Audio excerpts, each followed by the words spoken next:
Mr. Chairman, members of the board, I'm Patrick McIntyre, and I'm the Executive Director of the Tennessee Historical Commission. I'd like to thank all of you citizens of the so-called sparsely populated area who are here with us this evening. Looks like every one of you may have made it out in attendance. As said, it's a real privilege for me to serve as the State Historic Preservation Officer for Tennessee. You heard comments from Mr. Durham about the incredible significant historic resources in the area that go back well into prehistory, thousands of years.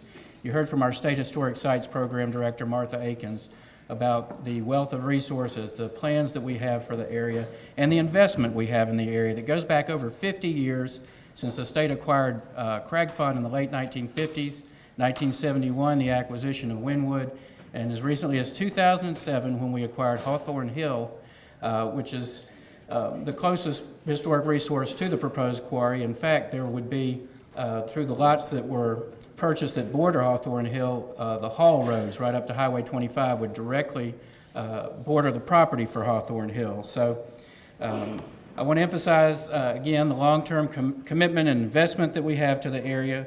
Over $14 million worth of insured sites there, according to the Department of Risk Management that we have them insured with. The $6 million commitment we made to an improved, restored Wynwood. Hope everybody's driven by lately and seen that that's going to be a better site than it was, with the exception of the tree cover, et cetera. It's going to be better than it was before the tornado. I don't want to take up all of your time because so many have spoken about this place, but again, 3 of the 17 historic sites we have in the state are right there in Castalian Springs alone. Think about that. I've got Alex Haley's boyhood home in Henning, Tennessee, in the western part of the state, on up to the Tipton Haynes site up in Johnson City. And we've got 3 right there in that community. Isn't that incredible as how it speaks to the extraordinary value of that area?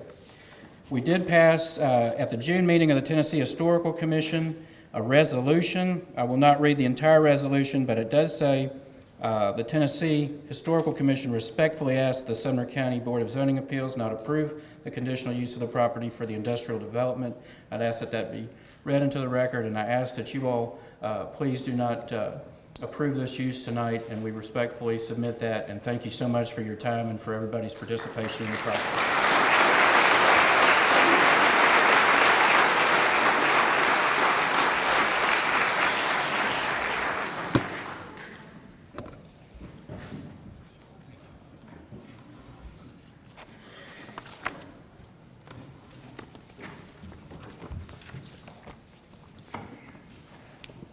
My name is Bill Pereira, and I represent the Bledsoe Lick Fort Historical Association.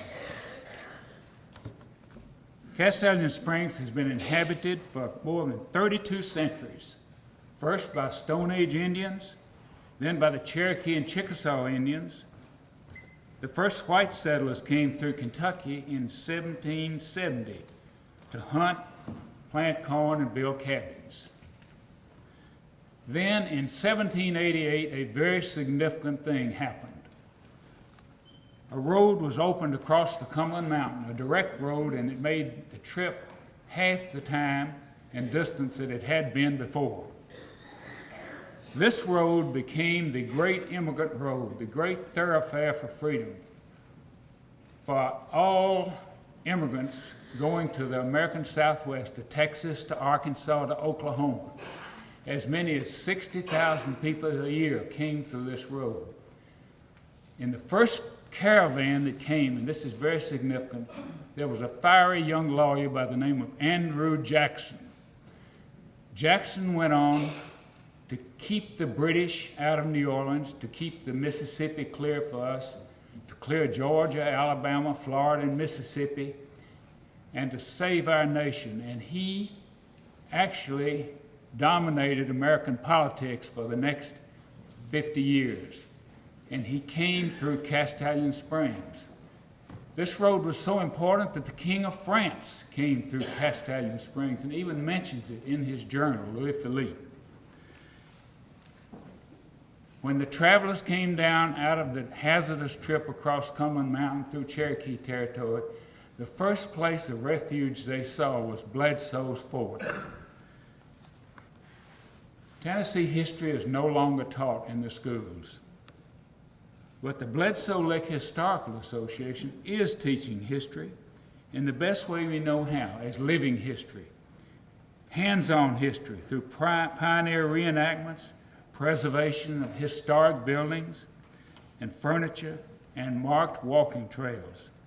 We host families and school children from all over America in our 90-acre park. And we manage the tours through Wynwood, and soon we hope through the Indian Mounds and the General Bait House. To enter Castalian Springs today is to enter a peaceful time warp. This will change with the fumes, dust, noise, and heavy truck traffic and blasting associated with the rock quarry, crusher, concrete, and asphalt plant.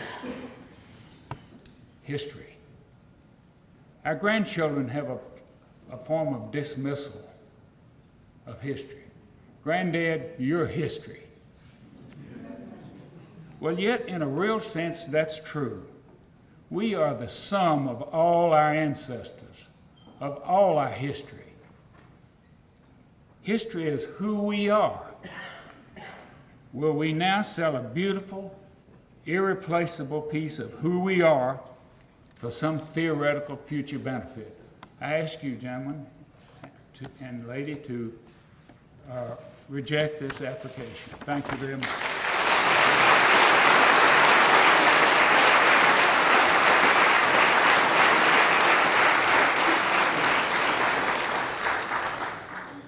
Mr. Chairman, this next public person is Dr. Kevin Smith.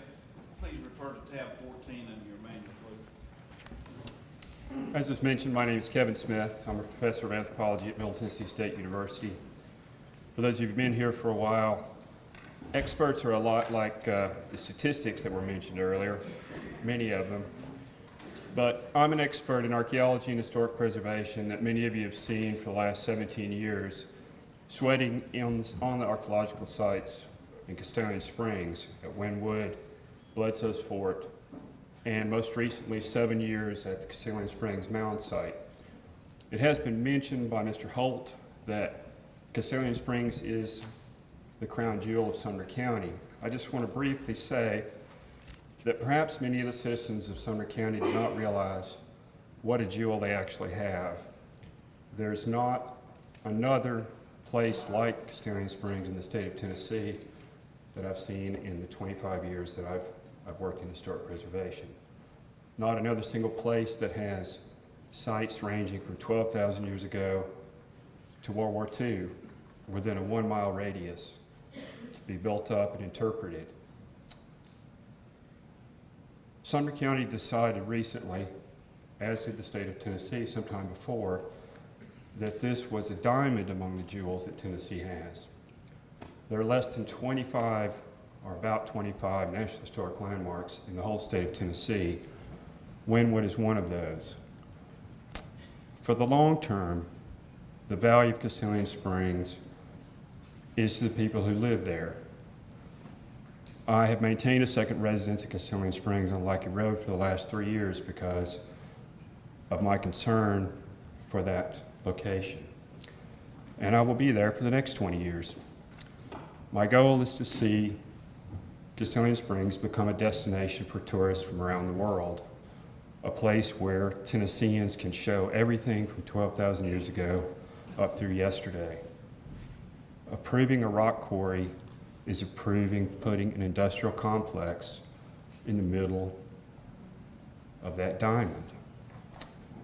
And I urge, from my position as a professional historian and historic preservationist, that we do not take that move. It's the first step towards losing that diamond, and we can never get it back. We can take mobile homes out if we want to restore a landscape that was once there. We cannot fill in a quarry hole. That will irrevocably alter the Castalian Springs landscape in ways that cannot be fixed or changed. Thank you very much.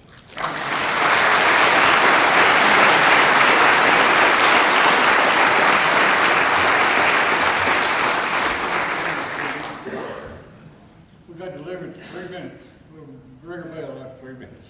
All right.